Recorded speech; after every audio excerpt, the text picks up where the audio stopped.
We told you guys before that a lot of people get stuck in Guatemala because it's incredible, beautiful, cheap. The people and cultures are awesome. Possibly one of the other reasons people don't leave Guatemala is fear of their neighbor to the south, Honduras. Honduras. The most murderous country in the world. Yeah, San Pedro Sula is the #1 murder capital of the world, and Tegucigalpa, which is actually the capital of Honduras, is the second most murderous. If you remember from the Guatemala border crossing, we had some issues with Andrea's driver's license. Her original one got stolen in Mexico, and we had just made a photocopy and then laminated it. It was really obviously fake. So we printed out her license on some sticky paper and stuck it on an old Bevmo gift card that we had, and made her a new one. It's really good. Show the back, too. Oh, yeah. We did the back also. Really good. Front and back. Scans front and back of all your stuff. You can print more out really easily. We also added some more aging effects to her other documents as well. On the way to the border of Honduras, we needed a place to camp, and a ways back, someone had told us that you can camp at the 24-hour gas stations, and there's always a guard, like, with a giant, terrifying gun, just guarding the whole thing. So we showed up at a gas station and pitched a tent, and the guard said he'd totally look after us. And in the morning, we gave Amy some really fun motorcycle lessons. Amy picked up riding, like, immediately. She's a total natural. She only stalled and dropped it once. Yeah, we got to teach her how to pick it up. It was really fun.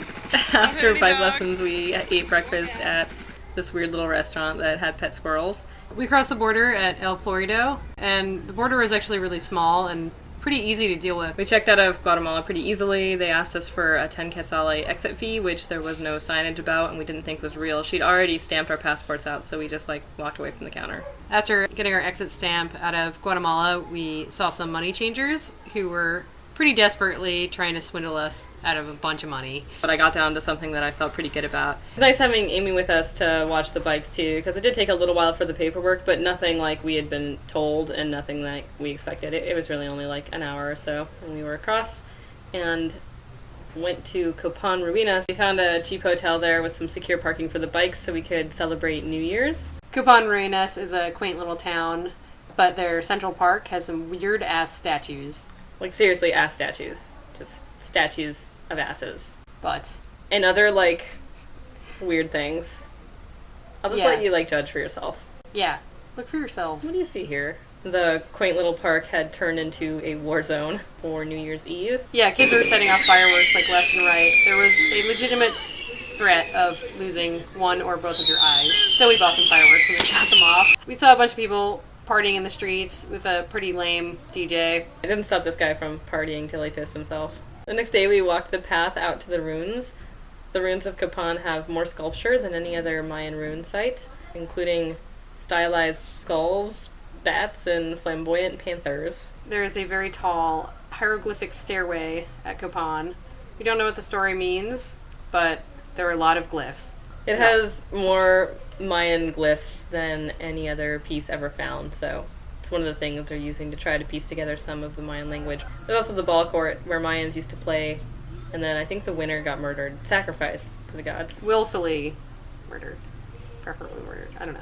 After exploring the ruins for a few hours, we laid down in the grass under this really, really beautiful tree, and all of a sudden, at least a zillion macaws, really, really bright red and rainbow-colored birds flew over our heads. So we followed the macaws back and found even more macaws, and then took 8 million photos of them. We also visited the Anthropology Museum, which is a mouth. Well, the door is a mouth to go in, and you go through this long tunnel, and at the end you are confronted with this giant red massive replica of an old temple in what they thought was the original colors, because they're all faded because they're old.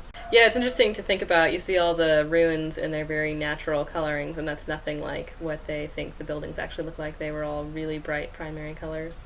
Once we had gotten our fill of sculpture and parrots, we headed north to Utila.